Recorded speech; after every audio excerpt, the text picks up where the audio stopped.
It's your Savor Kitchen to talk about the really important history of the Columbia restaurant and, of course, Ybor City. And she's cooking for us, which, oh my gosh, thank you. Good to see you. So good to see you. It smells so good in here. I always try. We love that. 121 years. That's incredible. Yes. Do you sit there and think about that sometimes, about your family has been there, your 5th generation? Not until I got older did I truly have an appreciation for it. And when you meet other people who are in the restaurant business that are hoping to just pass it to the 2nd generation. So yes, it is something that I feel so blessed and grateful that I get to be a part of it. And in Ybor City, and you know, we're celebrating that today. That has to be cool to just see kind of how it all has really transformed over the years too, but the Columbia has kind of just remained a staple. 140 years for Ybor City. I get goosebumps thinking about it. She does, I see them.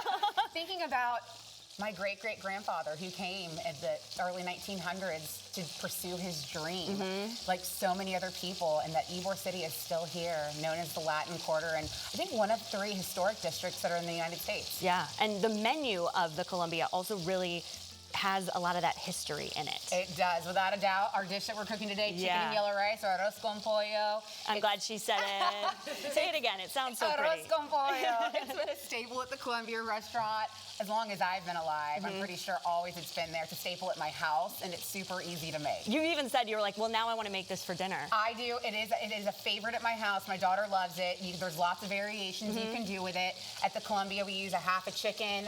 We do some ham and artichoke hearts. I always use artichokes at home as well. I like to put chorizo in mine. Okay. My daughter loves chorizo. And what I've done in advance is I made my sofrito, which is going to be my green pepper, my onion, my tomato, my garlic.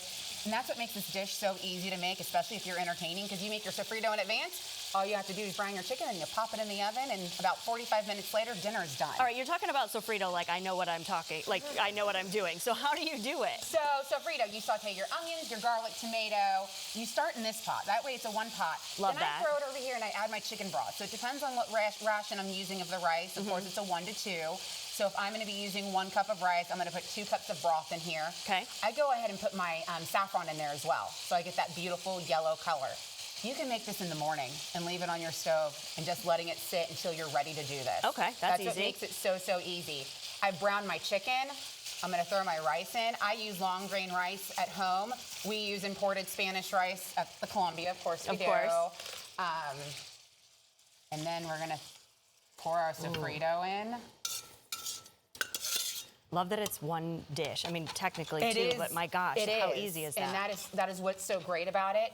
All you're going to do is bring that to a boil, and you're going to cover it with foil and pop it in the oven. I put my oven a little bit hotter than what the recipe says at the Columbia restaurant. I put mine at 425. I feel like it cuts down on my cooking time a little bit. Which we like. Exactly.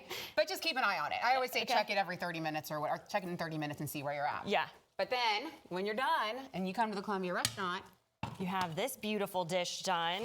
And that supposedly is for 1 person. That easily serves 2 people.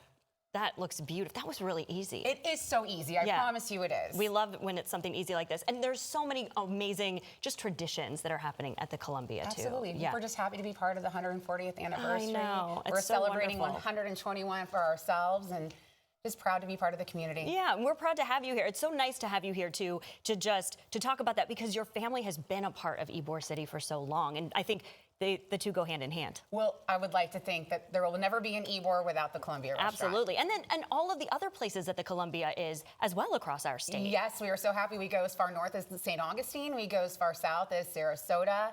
And of course, we have a San Key location, Celebration. We're so happy just to be throughout Florida. Yeah, absolutely. And the sangria. And the sangria, of course. And we've got cookbooks, so that way if you want to actually get the cookbook to make the recipe at home, you can, but it's also available on our website. Wonderful. What's the website? It is ColumbiaRestaurant.com. We love it. So thank you so much for being here with us. Thank you for It smells great. having us. The whole studio has been like, gosh, it just smells amazing. So go check it out at the Columbia, or just make it for dinner tonight. It was really easy. Thank you so much for being here. Thank you for having us. Great to see you as always.